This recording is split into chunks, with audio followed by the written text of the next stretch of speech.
Osakidetzak telerehabilitazioko proiektu pilotua aurkezten du. Errehabilitazio prozesuak eta eguneroko bizitza bateratzea ez da beti erraza. Osakidetzan lan egiten dugu pertsonetara egokituagoa dagoen arreta, hurbilago eta irisgarriago bat lortzeko. Horregatik, telerehabilitazio proiektu bat jarri dugu martxan, etxetik arreta presentziala osatzeko baliabide digitalen bidez.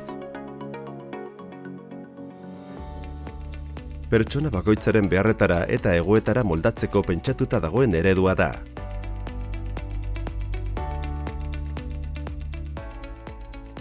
Eredu honekin errehabilitazioa irisgarriagoa da eta hobeto bateratzen da zainketei, lanari eta bizitza pertsonalari eskainitako denbora.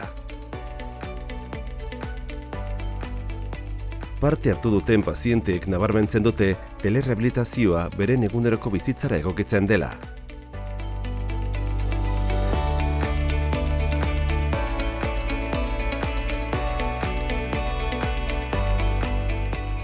Profesionalen taldeak nabarmentzen du oso erabilgarria dela praktika asistentzialean eta pazienten jarraipena egiteko orduan.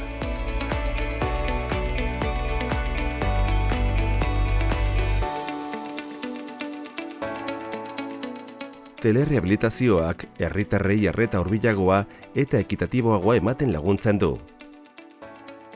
Edapena etapetan antolatzen da, eta horrek errazten du integrazioa ordenatua izatea eta erakunde sanitarioen artean koordinatzea.